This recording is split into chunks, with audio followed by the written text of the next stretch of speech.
went into an area called the Rashid Military Complex.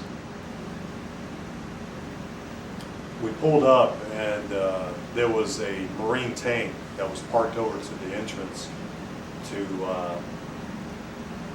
an abandoned Iraqi compound. There were some protesters about 250 meters up the road.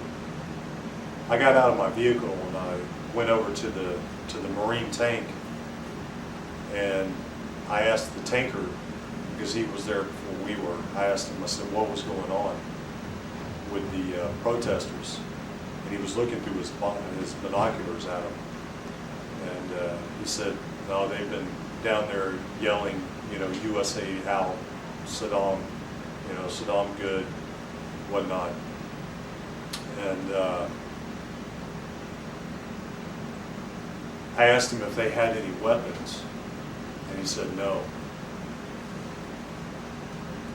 I went back to my vehicle, and I was about to open up a meal when I heard a gunshot that went over our heads from the right to the left.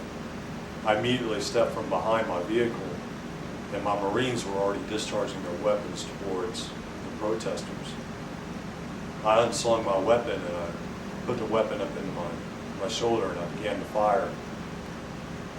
When everything was said and done, we went and did a reconnaissance of the bodies.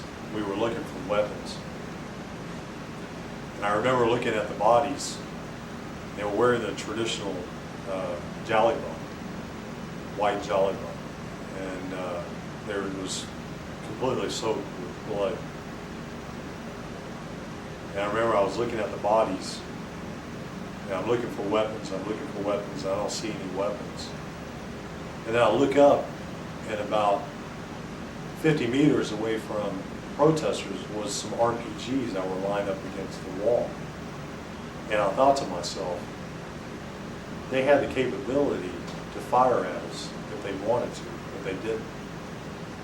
So that means that they were holding a protest, peaceful protest. 20 minutes later, a car sped into our checkpoint area, and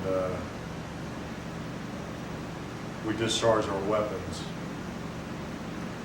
and come to find out that it was innocent life again. And then another one happened.